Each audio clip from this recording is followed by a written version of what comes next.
I was so excited when I came in because I have a new desk in the Senate. With seniority, I've now moved to the row where giants in our institution once stood. This is a particular seat where just a few weeks ago was held by John Kerry. But though my desk location is new, I come to the floor with what seems to be a persistent pattern in the United States Senate and in the United States Congress, which is when faced with big problems that affect the fate of the nation, let's delay, let's blame, and let's not get to the work that the American people elected us to do.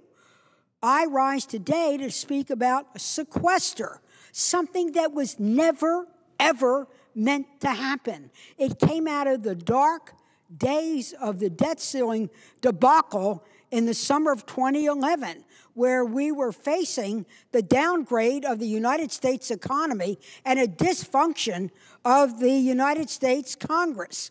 And in order to kind of get us to the table, we came up with an agreement to have a super committee that would meet on both sides of the dome to come up with how we could begin to solve the serious fiscal issues facing the United States of America. There was an insistence, yes, by one side of the aisle that we have a trigger, and yes, the president looked back on history, and what we have here now is a situation where we said what we would propose as a trigger if we didn't get our act together, which we have not. We would put into place something so serious, so draconian, so unthinkable, so unworkable that we would solve the problems through a regular order and find that sensible center that Colin Powell has so often talked to. Well, you know, the super committee collapsed. Not because it wasn't the great efforts of people like Senators Murray and Durbin and other members over on the House, our very own Maryland, Chris Van Hollen. So then we were faced with New Year's Eve. So we put it off till New Year's Eve and after the election. And here we are, while people were wearing funny hats all over America, we were doing funny things. And what did we do again? We put off sequester for 2 months, again, not solving the problem. Well, now we have our rendezvous. On March 1st, sequester will happen. I'm opposed to sequester. I think it's bad policy for our country. I think it will hurt our economy. I think it will exacerbate the fragile job situation we have, and it will affect not only government employees, but those who work in private sector jobs because of the federal government.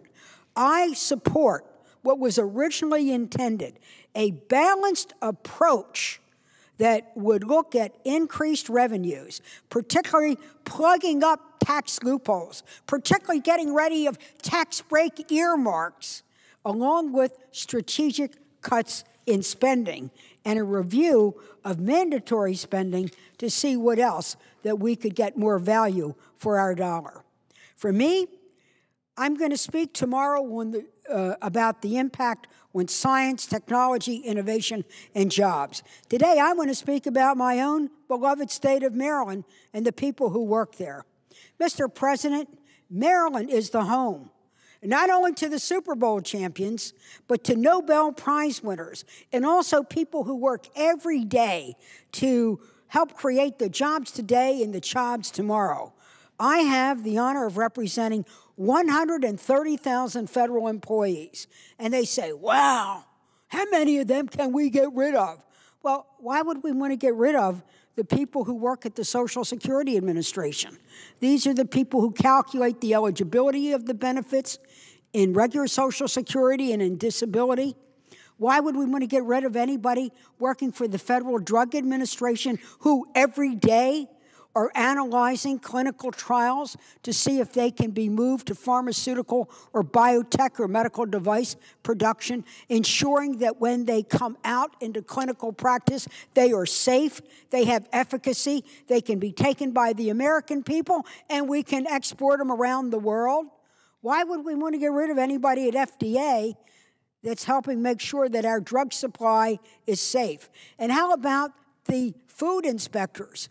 Right now, one of the turbo engines of my Eastern Shore economy is seafood production and poultry production. You can't have poultry production unless you have food inspectors.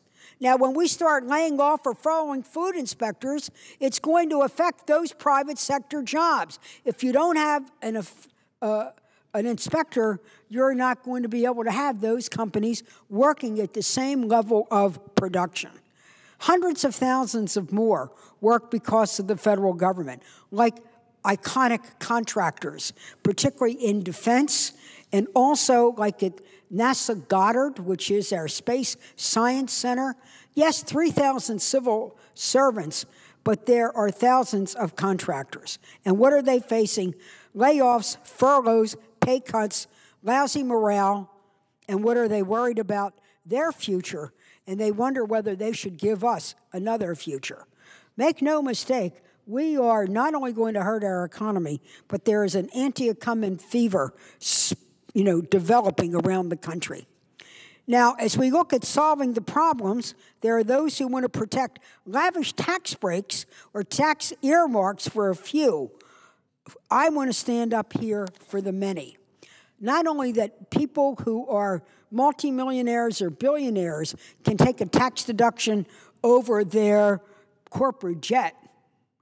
I'm for the people working every day right now to find the cure for Alzheimer's, to find the cure for autism, to find the cure for AIDS, to find help for the arthritic. And most recently, not only what is done by government, but even where they're done in private institutions.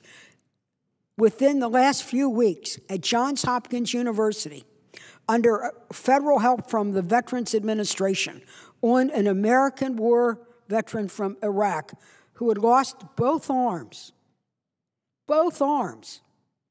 Hopkins was able to perform surgery that did the first successful arm transplant.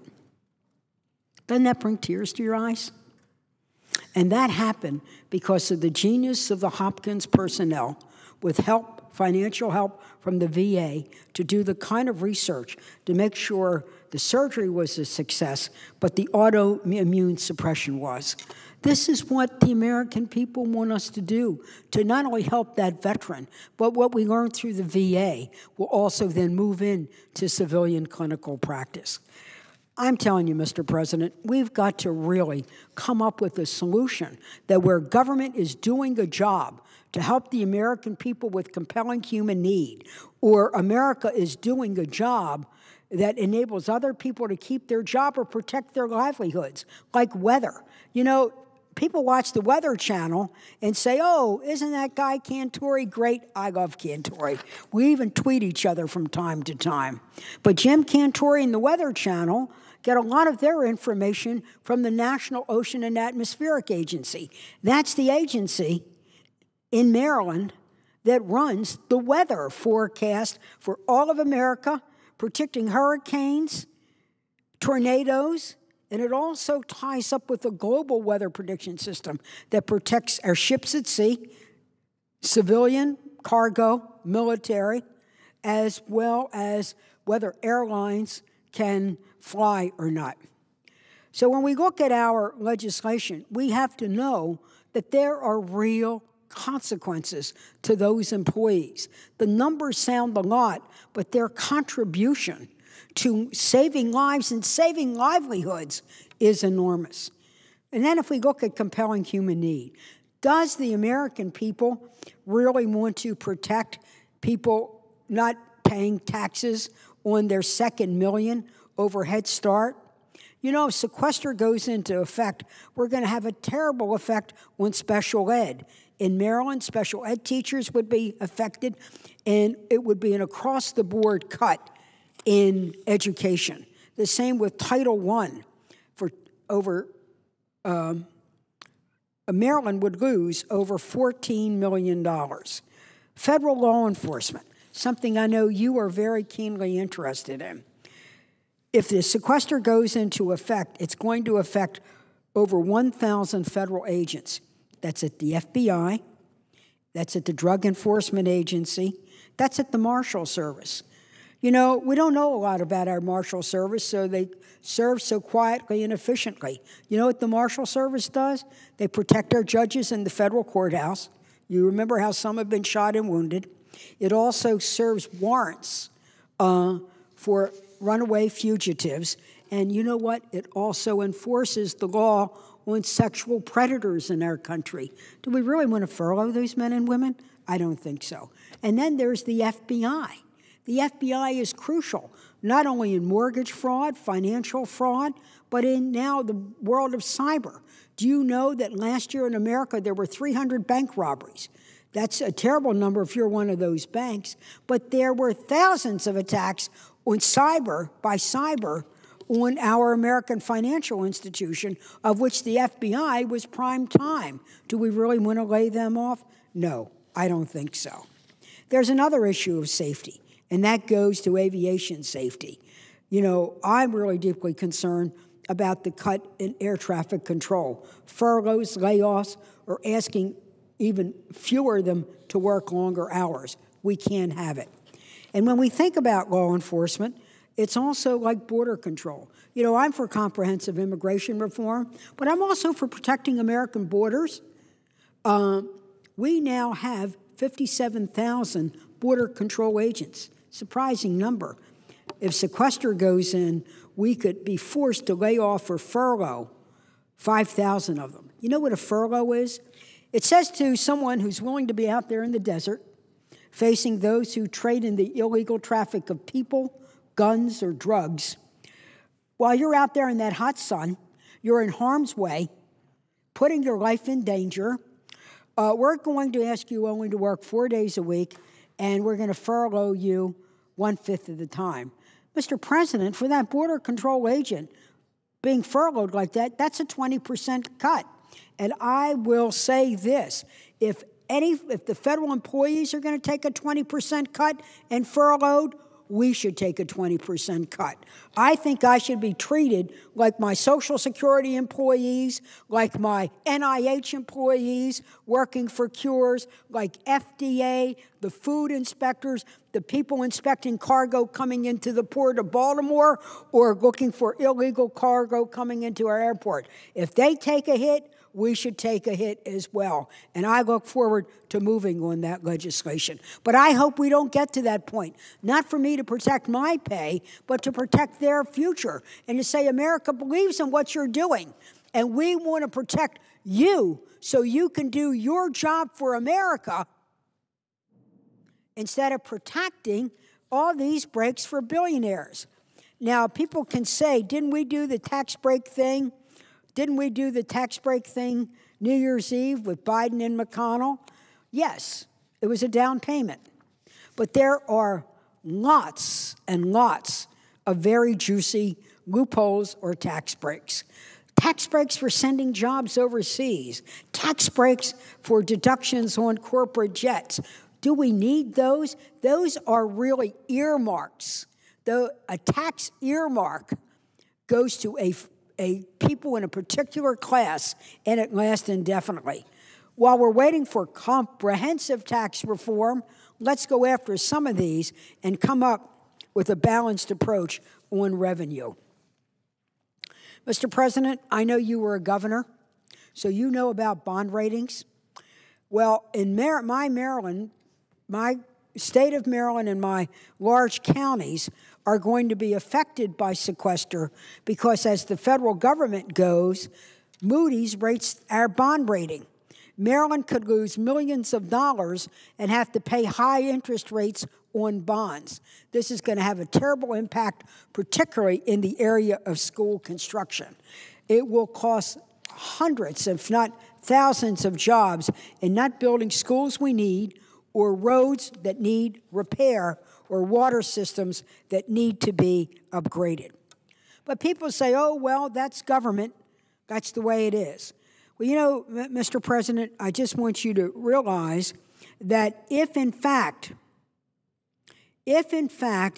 people begin to lose their jobs or get furloughed and lose a big part of their income, they're not going to be spending money on the local economy, the real economy. But it also means they won't be giving to their charitable organizations.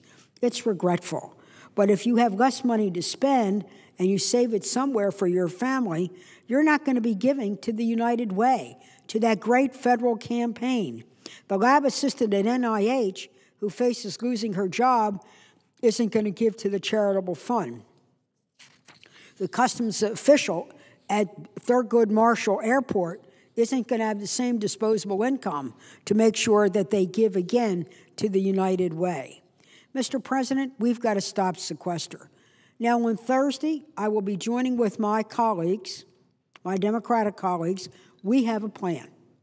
Our plan is simple and straightforward. We come up with $86 billion. Half of that is in revenue. What does that mean? It means we come up with money for the Buffett rule.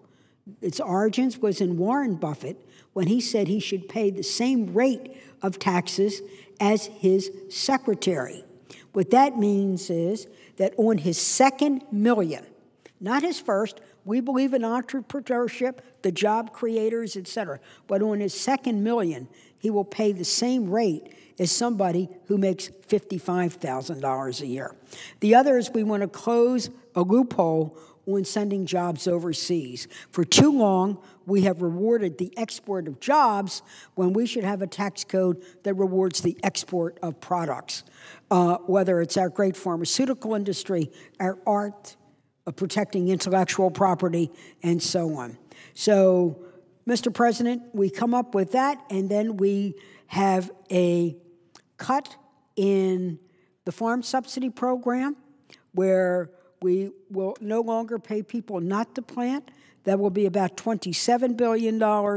And then, yes, we do cut defense, but that doesn't trigger until 2015 when our troops are home from Afghanistan. We never want to put, through our budget problems, put our troops into harm's way. So, Mr. President, I just wanted to share, you know, what's going to happen. In my state, we represent many great federal iconic agencies that moved to Maryland during the 30s, 40s, and 50s when real estate was so high in Washington, D.C., or just not enough land. I am so proud of them. They win the Nobel Prizes. They help us win the markets. They're coming up with the new jobs today, the new ideas for the new jobs tomorrow. Or they're out there like the Coast Guard, making sure the Chesapeake Bay is safe. Or they're at our dealing with our customs, or money is going to University of Maryland, to Johns Hopkins, to not only help our veteran get new arms, but to get a new life. Isn't that what the people want?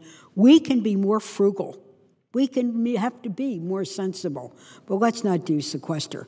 It's bad money, it's bad management, and we can do better. What we can't do is continue to delay and put the entire burden on discretionary spending. So let's stand up, let's be counted, let's have a vote on Thursday, and I do hope that the Democratic alternative prevails. Mr. President, I yield the floor.